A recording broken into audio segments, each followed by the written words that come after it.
Hi friends, welcome to learners గురువు channel. ప్రతి సంవత్సరం ఫిబ్రవరి 1న ఇండియన్ గవర్నమెంట్ ఫైనాన్షియల్ బడ్జెట్ని రిలీజ్ చేస్తుంది. వచ్చే ఫైనాన్షియల్ ఇయర్కి గవర్నమెంట్ ఆ బడ్జెట్లో ఏ ప్రాజెక్ట్స్కి ఎంత ఖర్చు చేయాలో, ఇంకా ఏ డిపార్ట్మెంట్కి ఎంత ఫండ్స్ రిలీజ్ చేయాలో ఇలాంటివన్నీ బడ్జెట్ రోజు బిల్ ప్రవేశపెడుతుంది. అయితే ఎన్నికల ఇయర్లో గవర్నమెంట్ రిలీజ్ చేసే బడ్జెట్ని ఓట్ ఆన్ అకౌంట్ బడ్జెట్ అంటారు. దీనినే ఇంటరిమ్ బడ్జెట్ అని కూడా అంటారు. అసలు ఈ ఓట్ ఆన్ అకౌంట్ బడ్జెట్ అంటే ఏంటో తెలుసా? రెగ్యులర్ బడ్జెట్కి మరియు ఇంటరిమ్ బడ్జెట్కి ఉన్న తేడా ఏంటో చూద్దాం.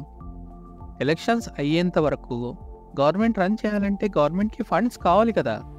For example, central government salaries కానీ, ఇప్పుడు జరుగుతున్న ప్రాజెక్ట్స్కి ఫండింగ్ మరియు ఇతర గవర్నమెంట్ ఎక్స్పెండిచర్స్ ఉంటాయి కదా. వీటన్నిటి కోసం గవర్నమెంట్ బిల్ ప్రవేశపెడుతుంది. దీన్నే ఓట్ ఆన్ అకౌంట్ బడ్జెట్ అంటారు. రెగ్యులర్ బడ్జెట్లో లాగానే ఈ బడ్జెట్కి కూడా పార్లమెంట్ అప్రూవల్ తప్పనిసరి. అయితే ఈ బడ్జెట్ మీద పార్లమెంట్లో అంతగా డిస్కషన్ ఉండదు. ఈ బడ్జెట్లో గవర్నమెంట్ రన్ చేయడానికి కావలసిన మినిమం ఫండ్స్ మాత్రమే బిల్లులో ప్రవేశపెట్టాలి. అంతేగాని న్యూ స్కీమ్స్ ఇంట్రొడ్యూస్ చేయడం కానీ, మేజర్ పాలసీ చేంజెస్ చేయడం కానీ వీల్లేదు. మేజర్ ట్యాక్స్ మరియు ఎకానమీ రిలేటెడ్ పాలసీస్ని ప్రపోజ్ చేయడానికి వీల్లేదు. లాంగ్ టర్మ్ స్కీమ్స్ ప్రవేశపెట్టడం కానీ వీల్లేదు.